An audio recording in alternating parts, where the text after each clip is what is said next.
Welcome back, guys, to another episode of Gym Goss. And in this installment, we have with us a very special guest, Eric Helms. Welcome, Eric. What's up?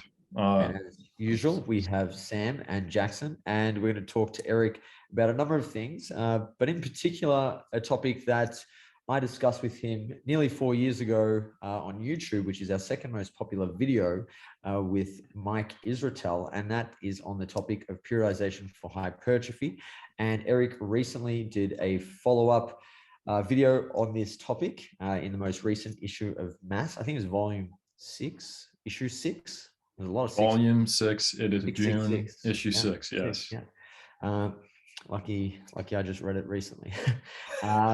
So Eric, talk to us about, I guess, your reasons for wanting to put this video in Mass.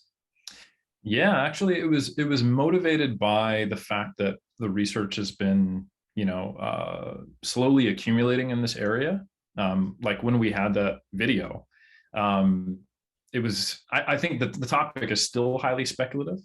But one of the pieces of research, or a couple pieces of research that came out recently, one was a meta-analysis that was published specifically in 2022, just in January, titled "The Effects of Periodization on Strength and Muscle Hypertrophy in Volume-Equated Resistance Training Programs." So, now we actually have an accumulation of studies where they're actually looking at periodization, the effects on hypertrophy, to where we can have a meta-analysis. And there's also, another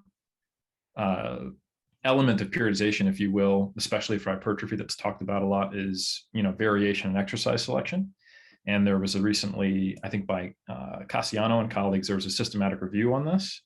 So we're at the point now where systematic reviews and meta-analyses are being published on elements of periodization for hypertrophy, and we just weren't at that point, say 3, 4, 5 years ago, and we were mostly kind of piecing together mechanisms. And honestly, that's what a lot of periodization is: relatively speculative but logical kind of constructs. So I think we're at a point now where we can say things that are a little more definitive, and I thought I'd take the time to update the mass content on that topic.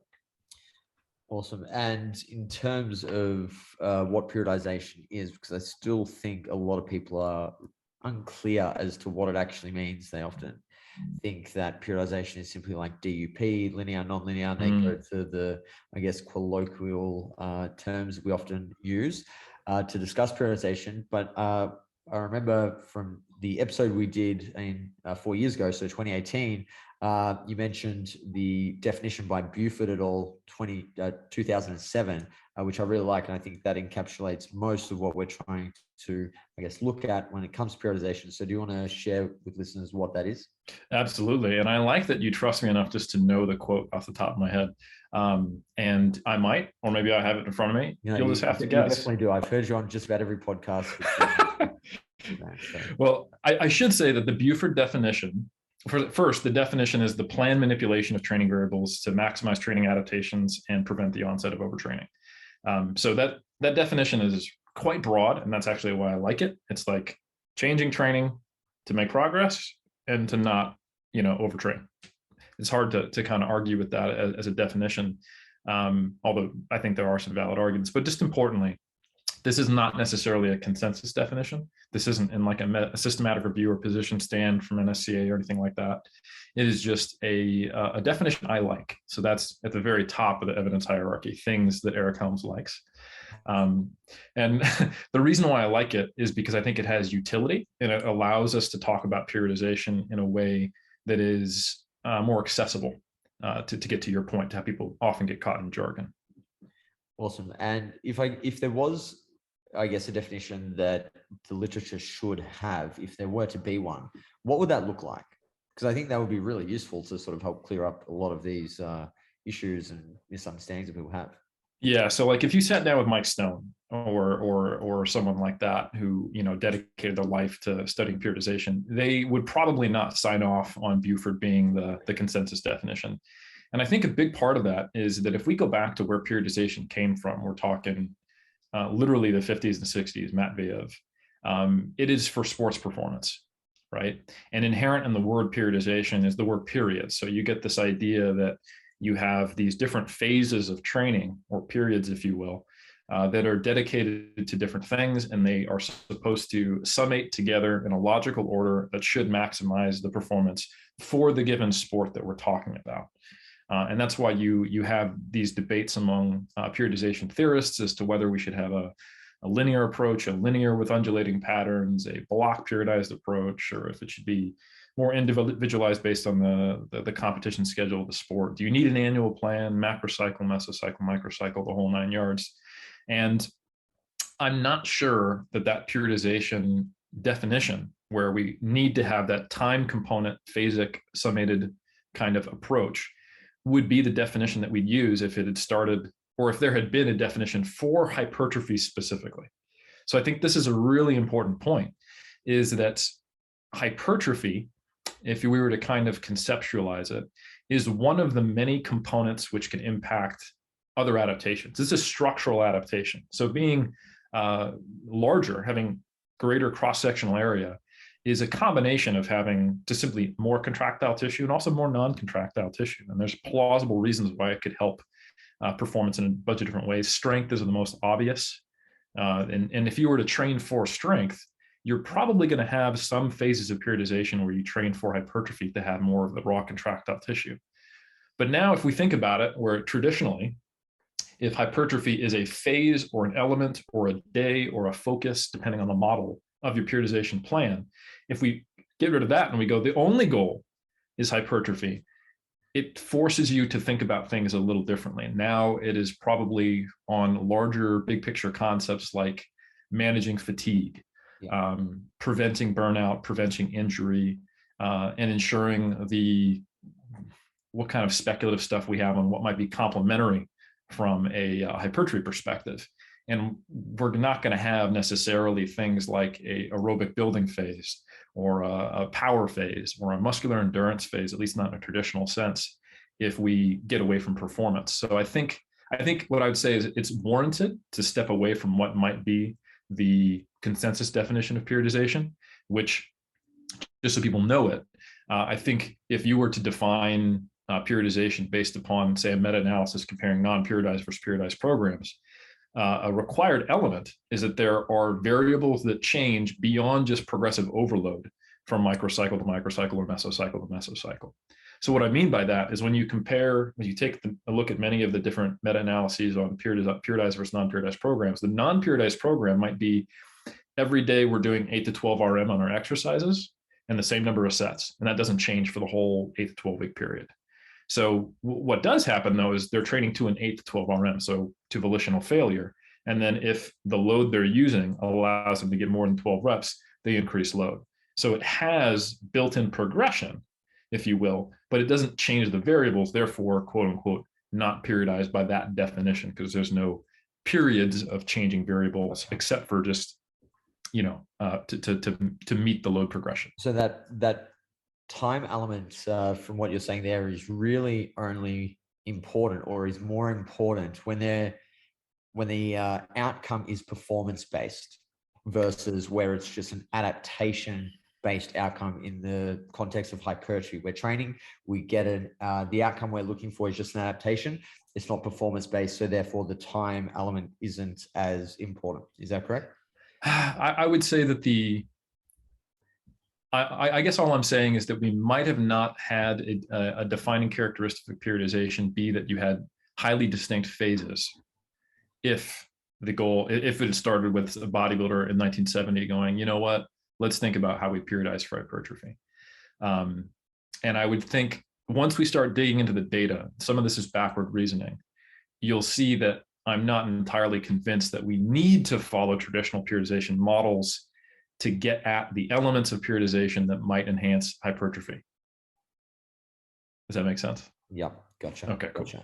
And that brings into the discussion, I guess, the topic of programming versus periodization, where programming, we just sort of finish that mesocycle, that 8 to 10 week training block, and then we sort of update it, make some changes to exercise selection. We can get into that as well, because you also wrote about that in the most recent issue of Mass, which ties into this, versus periodization, where we're deliberately changing those variables within the program on a set time scale to sort of maximize adaptations, all that kind of stuff. And you would say that, I guess, based on what we're talking about now, programming is really what we need for hypertrophy. What are the reasons for that? Good question. Yeah. So my good friend, colleague, and mentor, specifically on this topic, Dr. Mike Zerdos, he is the one who is popularized DUP. Not the one who invented it, actually. Ironically, that was Charles Poliquin back in the late '80s. Lane Norton. Well, yeah, of course, fat, exactly. But yeah, the original DUP terminology is decades old now, and Zerdos, when he talks about it, describes daily undulating programming. He purposely chooses that last word because the undulations themselves are within microcycle. Typically, you could have weekly undulating programming, and then it's microcycle to microcycle. So generally, programming is the stuff of within microcycle and between microcycle changes. That's how I like to argue it. And really, it's for the same purpose of periodization. But it typically is operating within the constructs of what's the goals of that microcycle or the next microcycle. And it's really just a distinction by time course. And I think you could make an argument that you could deal only in the realm of programming and potentially maximize hypertrophy based on the limited data we know. And I'm open to changing my mind on that. And there's some data that could argue with that. I think the strongest position I'll take is that perhaps mesocycle to mesocycle differences, which some might argue is still programming, depending on what time course we're talking about, might be all that we need to manipulate for hypertrophy. Jackson, anything that you want to ask on that topic? Because I know that you've put together some programs that have looked into the programming, the microcycle in a certain way, stuff like that. Yeah, so I think I agree with Eric that the traditional form of periodization that you might read in a university textbook, so to speak, probably doesn't apply to bodybuilding / hypertrophy as much as most people think it does. And I think I understand why, because when you go through like any PhD, master's student, all those guys, they go through the same basic university format.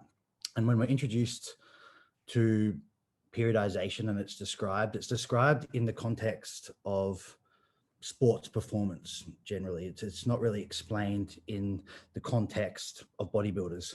So we're introduced to these concepts of like the macro cycle, and each year having like an in-season, pre-season, off-season, and then within each of those phases, generally a specific focus. So let's take like a footballer, like off-season, high weights, low cardiovascular training, and then moving into the in-season, bring the strength training down, lift the cardiovascular output, things like that.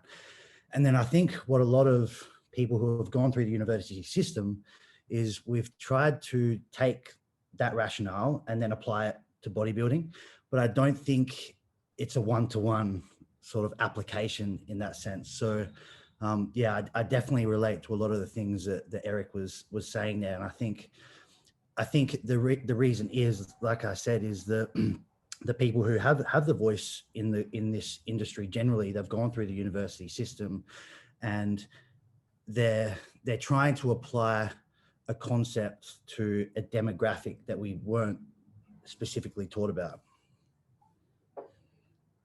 Yeah. And Samuel, off you go.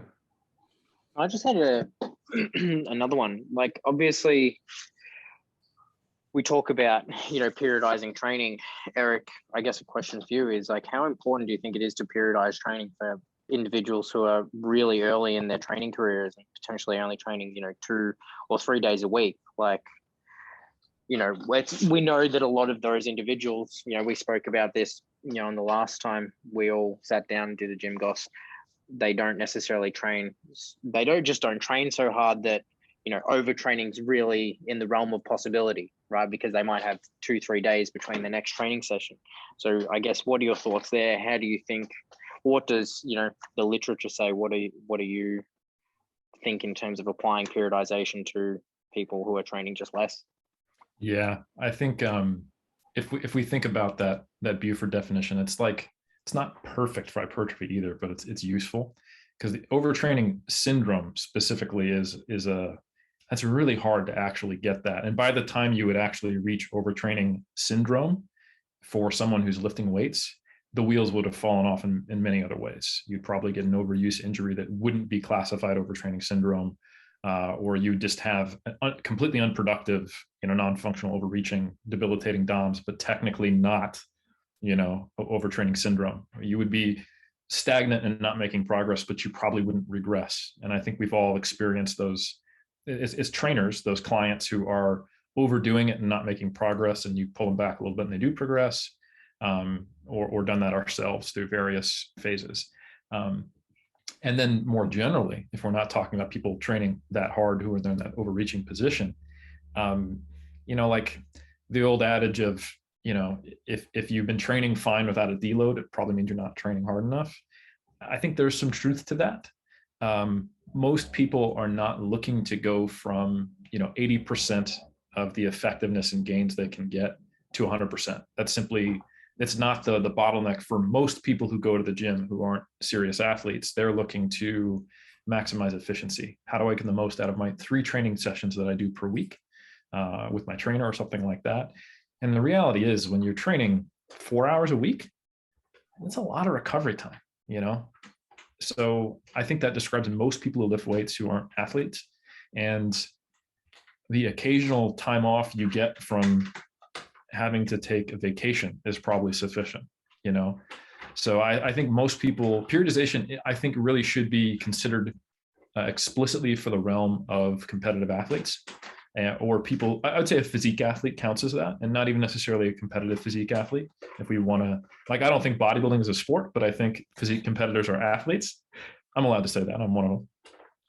So if we use the term athlete to mean anyone who takes their training that seriously, or they're training more days out of the week than they're not, and they're trying to maximize their performance from the constraints of their lifestyle, with their lifestyle being catered to high performance, that's probably the only people who I think elements of periodization are relevant to. Awesome. And I guess tying into how, when trainers are working with people who may not be looking to maximize performance, a topic Jackson and I were talking about and wanted to discuss with you was your thoughts on a shift in online coaches moving towards white label apps, and more streamlined coaching services like 8 to 12 week challenges and things like this. I know this really isn't up your alley, Eric, so I tried to, start with the, more research-based discussion, but Jackson wanted to talk about this one. So here we go. What are your thoughts there? Roll me under the bus, why don't you? Yeah, absolutely. Because I knew Eric would be like, oh, talking about online trainers and using it.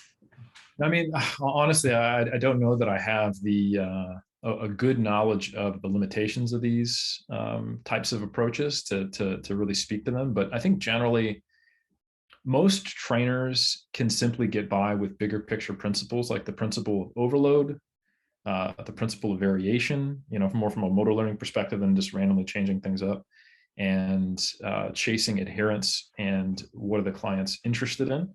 And there may be things that are concepts that are encapsulated within periodization, but are not, like, periodization is not required if we're talking about these types of things.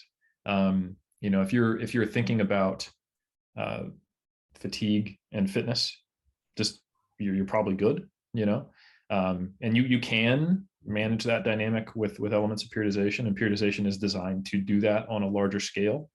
But I don't think the average trainer who's working in that context really even needs to worry about specific models of periodization. Jackson, questions you want to ask? So how do you feel about if we step away from the training a bit and lock down a little bit on the nutrition side of things, I've looked at some of these apps and what they're offering, and now you can basically, you can entirely through the app, you can have calories calculated, macro breakdown, input their dietary preferences, and with 2 clicks of a button, they've got 3 meal plan options with recipes all for each meal and things like that. And my concern, I understand the benefits of the efficiency and the systemization and all those things, and it's allowing coaches to be able to access a lot more people. But my concern is that at least for me, a lot of people, when they come for coaching, it's supposed to be a learning experience with the I guess, the objective that at one point the client's not going to need you anymore, and then they can go off and be autonomous. And I just don't think that these apps are providing any sort of education or learning whatsoever. And I guess it's a smart business model, because it's going to mean that the client always fucking needs you. And they're never going to be able to sort of walk away from things and self-manage. But yeah, I've just noticed it really pick up in recent times, where like everyone sort of wants to be an online coach now. And yeah, it's worrying for me, because like it or not, like we're not the young guys of the industry anymore. Like we're getting up there a bit, and at 25, imagine senior. Like now, like yeah, it has been tough ever since I turned 25 this year. Midlife crisis. And like what I'm worried about is that maybe like with the technological advancements and things like that, our approach is just going to become so outdated in 5 years' time. Or I don't like think so. Yeah. I don't think any amount of technology replaces human input. Like, you're just like the dad who said he's never going to get Facebook. That's what you're doing right now. No. Like, I agree. Like, it definitely streamlines things, but you're still busy, right? You still got clients. I'm sure if Eric put a message out there and said, "Hey, I'm taking on 10 clients," he'd be fucking booked in a day. Mm-hmm. Probably less. You know what I mean? Like, I'm looking into the crystal ball though. I'm looking into the crystal ball for a few years. Yeah. I think automating that stuff just makes the coach's life easier. And then like anyone can prescribe macros. Yeah, you can go online and prescribe them, but it makes a difference when a person does it, right? Or it's like you need that accountability, right? Like say for, the whole question was on, say, these 10-week challenges and stuff like that. It's like we all probably shit on 10-week challenges to a degree as like professionals in the industry, because we understand that, it's a lifestyle thing, right? That's what we want to encourage, is the lifestyle. But the reality is, Parkinson's law, anyone who has a task to like, or if you don't have a defined time frame to complete a task, it will just continue to absorb time. So it's like, that's where these challenges are effective. Like we run a 10-week challenge, but it's like, we try and frame it with, we're trying to improve your lifestyle and your habits, but we're going to, put some time pressure on it. I still think that if you can working with someone and like, you're literally, a psychologist, you're a motivator, you're all of these things to a person. It's like, you just can't get that from an app. No amount of, like positive affirmations that are automated from an app are going to get you to go to the gym.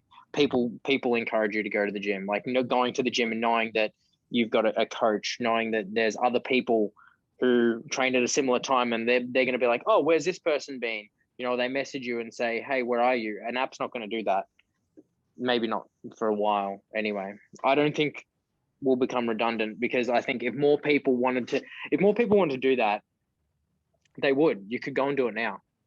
Like so before I cut Eric off, the most successful coaches financially are running those sort of services right now. That's a fact. So as Jacob would say, it depends how you define success. I mean, purely a financial success. Like, yeah, more people. But it's like they're not. I would say they're not successful coaches. They're successful business people. Yeah, and they have automated, and are potentially capitalizing on the vulnerability of individuals that they're helping, and they can sleep at night doing that. Like, Eric, would you be able to sleep at night doing that? No, like you just had an app. He doesn't sleep. But people are getting into coaching now, not for the original intentions that we had. They're doing it for they still think they're a good person though. You know what I mean? Like, the villains in the Marvel movies online, Jackson. We also have pricks online like you that get to live in Bali and live this, luxury lifestyle, make online. That's the lifestyle. I know. You're Jackson, not helping our cause, man. You're really making problems worse. Jackson, you should start saying like online coaching is the fucking worst. Like, just show all the the worst parts about like your life, instead of being like, look how good this is. And then deter people from entering the industry. Step 1, move to Melbourne. It's raining here. I regret bringing up this topic, by the way. I Post regret nothing. all of the hours you spend on online calls, all of the arguments you have with your clients when they don't adhere to your plans, and like post up videos of you like banging the table when a client misreports and they're clearly not accurately you're putting the intake. Like that shit is gonna tell people how it really is. We should start a series, shit that you don't see within the industry, and just like drop all the bad stuff. That today would have been amazing. See, that's clickbait in the evidence-based industry. Can I provide an alternative perspective here? Yes. Yeah. Just to sound avant-garde and edgy and different. I think the same app can do very different things in the hands of different coaches. So in the hands of someone who is a good business person, like Sam said, rather than a good trainer, it allows them to have 100 clients at the same time and be providing service. And it just becomes a money-making scheme. And maybe even the people will feel like they're getting something good because the app is good and it delivers them macros, and it won't be that long before it delivers them adjustments, automated things like, stealing from MacroFactor type of deal like that. And can even plan variations in their training. I don't think we're that far off that. And it would be okay, but the issue might be that it doesn't teach much autonomy, right? And if they don't stay there, they will regress, or maybe that they'll just kind of plateau there, or they'll it doesn't provide a long-term solution, right? However, to steelman this potentially, if you were to take that same app and put it in the hands of a very good coach who was not trying to maximize the number of clients they could have, that would give them more time, energy, and resources to work on things like human behavior and the actual relationship with the client. And they could have, an hour a week with each one of their clients where they jump on Skype and talk about behavior change and talk about long-term stuff. So I think it really comes down to how these tools are used. And also I would say that while we're seeing technology that is making this more accessible and easier, this is nothing new. Like if you go back to the 90s, there were transformation challenges, and you mail it into Bill Phillips and try to get your EAS sponsorship.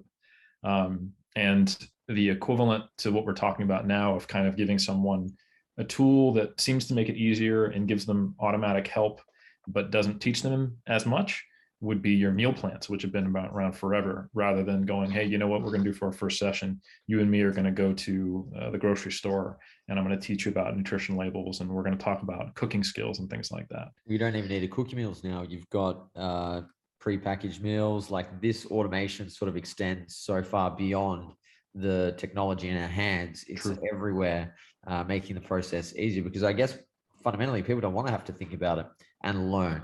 And as much as we know the importance of that for, I guess, giving more value to the behaviors that they're doing, because they understand why, not just what to do. They know why they're doing it and how to do it in the absence of that technology being there.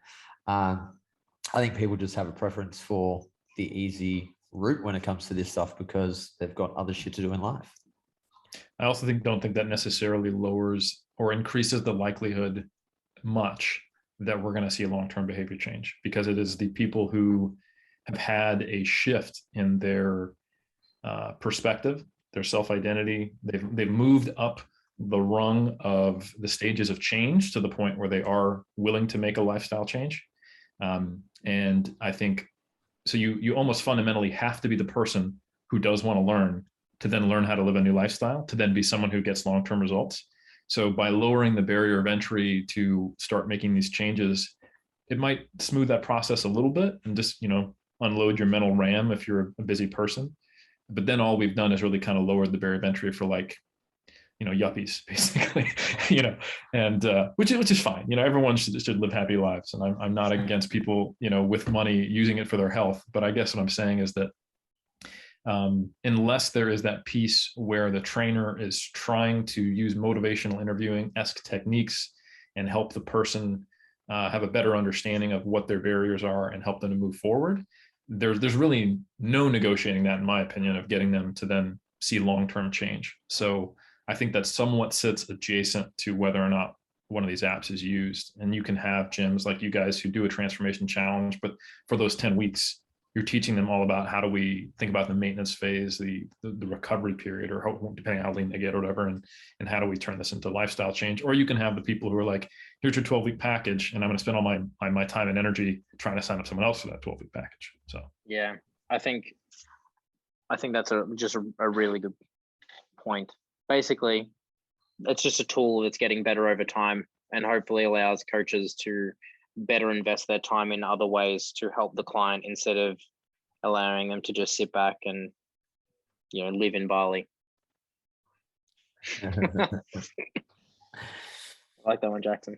Well, Eric, what do you see to be some of the drawbacks, I guess, of the current online coaching landscape as it is? What are some things that, I guess, irk you or you would like to see changed?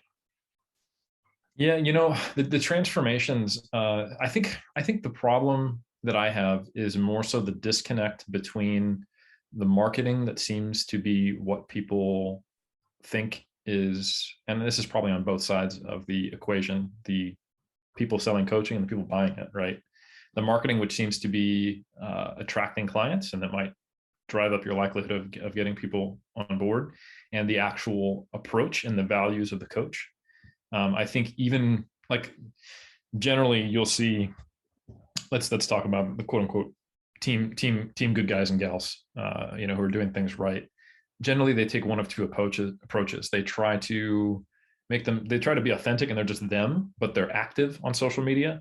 But they won't use the marketing strategies that, you know, will like just, I'm going to post up pictures every day of all these successful people and highlight how awesome I am and all the things I figured out and position myself as an expert. That doesn't sit well with them. Instead, they post up information.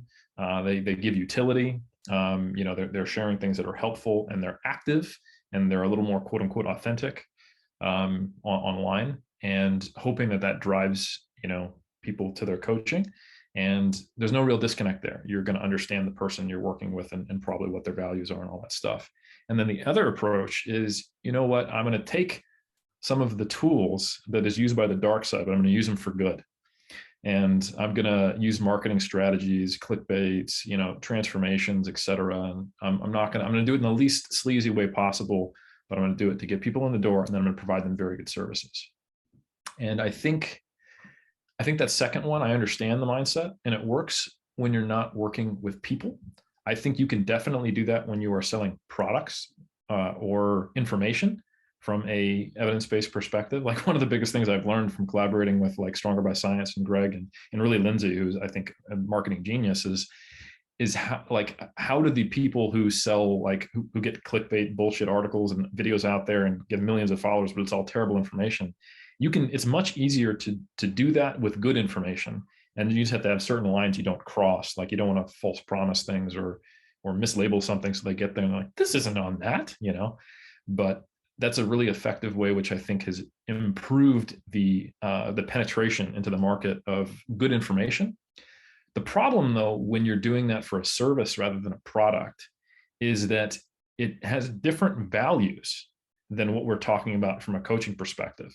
You know, saying that I have all the answers and I can fix you in 12 weeks and it won't take any effort on your part. That is often inherent to the way that these people get really big following, because they're telling people what they want to hear. You know, I'm not at the stage of change where I'm actually ready to do this myself. I am afraid I'm not going to be able to do it. I'm looking for alternatives to fully committing to change my lifestyle. That's human nature. And they're going, hey, it's okay. You just need my 12-week transformation plan. You just need this app. You just need this supplement. You just need whatever. And then when you work with them, you go, just kidding. I actually want you to totally change your life. And I think that disconnect probably creates some type of, I don't know for sure, because I don't do that. We don't do that at 3DMJ. I think we set our line in the sand somewhere further back. Like, we do talk about our athletes when they're successful, and we're not, you know, pretending that's not having an impact on people deciding to work with us. But at the same time, we don't want to have a disconnect between the values we put forth in marketing material to get clients and then what the experience they actually have, because I suspect that would create some type of friction or lower your success rates. Interesting.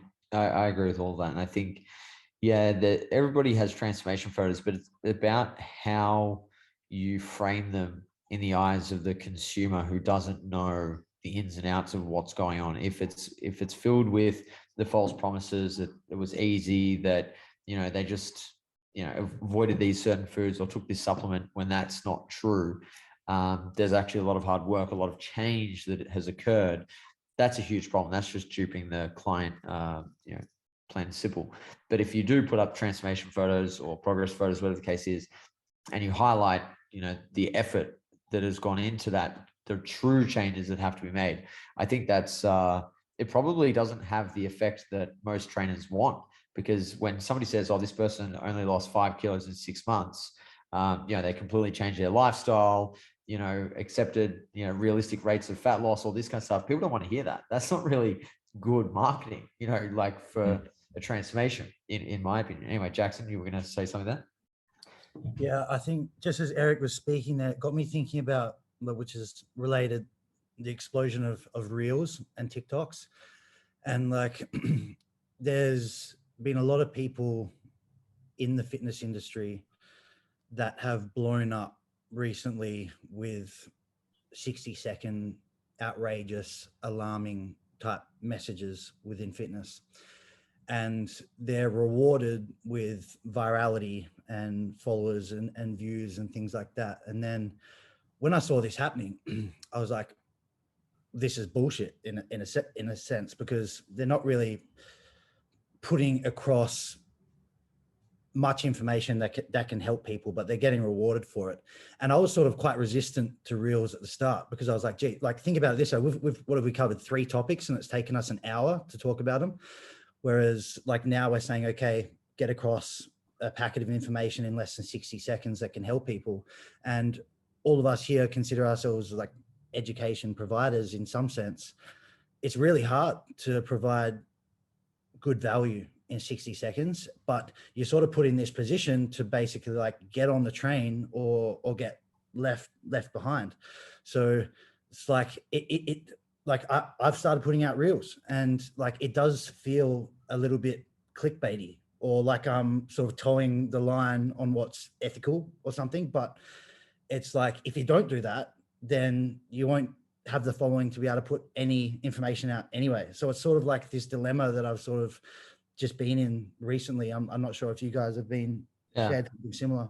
Eric discussed this recently. I think it was with Omar and Jeff Nippard, and I think you hit the nail on the head where he said it's okay to be clickbaity and have those sound bites of information go out to draw people's attention in, but then it's ultimately what you're giving them in that clickbait or soundbite, and then what value are you offering after that for the people once you've drawn them in. And I think you, Jackson, yes, you might have these, you know, Reels that are clickbaity as fuck, you know, on your motorbike, tops off, beaches, hot chicks, all that kind of stuff, you know. Show me one. Show me one, you dickhead. Out in Bali. I just love riling Jackson up about this. It's so enjoyable. But then you also have, you know, a book that people can buy to read and learn all of the, you know, science and, you know, the theory behind what you're putting out. Like Eric, you know, if he does Reels for 3DMJ with their lifting library, like then they've got that product behind them where people can learn a lot more. Then they've got mass, they've got articles. And I think it's what you're offering beyond that, you know, reel or clickbait, where people, once they're interested and invested in you, can go and learn about what you're putting out. If it just sort of ends there and it's sort of just these sound bites, you know, that are sort of meaningless in isolation, that aren't actually tied to any long form content that has the nuance and the context and the more detailed explanations, that's when I think you would feel more of that, you know, friction, to use, as Eric described it earlier, that friction in what you're doing versus what you're actually about. And I think if you got your long form content that covers your clickbaity stuff, you'll have less friction. You'll feel more, I guess, at ease with doing that. At least, you know, I do at JPS and what we do. That's why you got to use undulating periodization. All right, guys. Well tied back. All tied back. I think that's probably a good place to leave the conversation. Very good, Eric. Well done. Great segue to the conclusion. Guys, I hope you enjoyed that episode with Eric. We always do. Thank you, Jackson and Sam. Eric, we'll be seeing you at the UABC 2022 back in person. Can't wait to have you, man. I'm looking forward to it. Thank It's you, been a long Reverend. while. And And Jackson as I'm well. coming through, Jacob, by the way. He's gonna leave that glamorous lifestyle. You can ride a bike from He's Bali got to to leave the quad Australia. bike. He's Wow. got to leave the quad bike at Bali. Nah, the next video, the next reel he's gonna put up is him scuba diving or snorkeling all the way over. Mhm. All right, guys. All right. Thank you. Cool. See you Thank you, gentlemen.